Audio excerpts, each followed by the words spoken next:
தந்த சுடற்கொடியே சோகத்தை நிறுத்திவிடு. நாளை வரும் மாலை என்று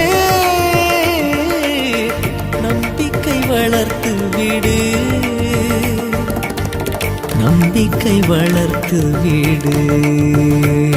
நம் காதல் ஜோதி கலையும் ஜோதி கலைமகள் மகளே வாவா.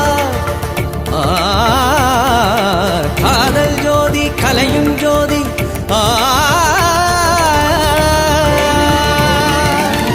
ஜோதி ஏற்படி ஜோதியை எரிக்கும் ஜோதி ஏற்படி